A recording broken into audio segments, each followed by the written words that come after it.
विक्रम सेठ अलगू के खेत में पहुंचा और अलगू से बोला, अरे अलगू, तूने मेरा अभी तक कर्ज वापस नहीं किया।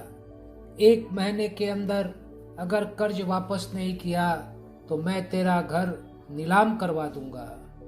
इतना बोलकर विक्रम सेठ अलगू के खेत से बाहर की ओर निकल पड़ा। वहीं अलगू का बेटा मनोहर उनकी सारी बातें सुन रहा था। अलगू ने मनोहर को कहा, अरे मनोहर, यहाँ क्यों खड़ा है, स्कूल जा।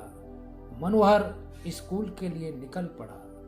तभी उसने रास्ते में देखा कि विक्रम सेठ का पैर एक गड्ढे में फंस गया है और विक्रम सेठ चिल्ला रहा है, मदद करो, मदद करो, मदद करो।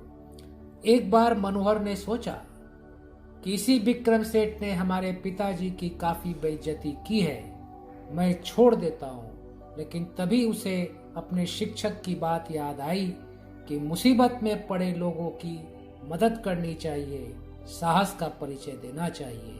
और मनोहर ने साहस का परिचय दिया और पूरी ताकत लगाकर विक्रम सेठ की पैर निकालने में मदद की।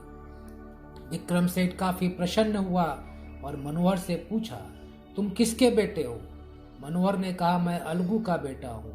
विक्रम सेठ ने कहा, मैं तुम्हारे पिताजी से मिलना चाहता हूँ। विक्रम सेठ और मनोहर दोनों अलगू के खेत में वापस पहुंचे और विक्रम सेठ ने अलगू से कहा, तुम्हारे बेटे ने मेरी मदद की है, मेरी जान बचाई है, मैं तुम्हारा कर्ज माफ करता हूँ।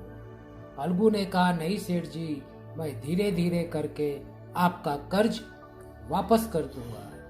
लेकिन विक्रम सेठ ने कहा, नहीं, मैं तुम्हारा कर्ज माफ करता हूँ, और इतना ही नहीं, आज से तुम्हारे बेटे की पढ़ाई की जिम्मेवारी मेरी हुई, मैं इसका सारा खर्च उठाऊंगा।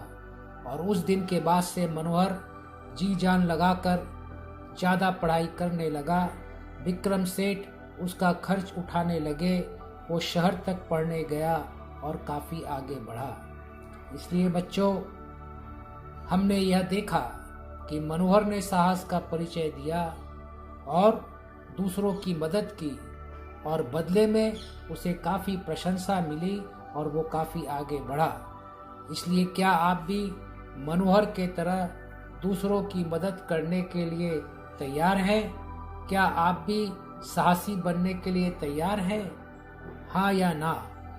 हमारे गुरुदेव पंडित श्री राम शर्मा आचार्य जी भी कहते थे कि बेटा, ये मनुष्य जीवन लेने के लिए नहीं, देने के लिए मिला है। मक्के के खेत में तुम 1 दाना बोते हो और बदले में मक्के का खेत तुम्हें हजारों दाना वापस करता है। धन्यवाद।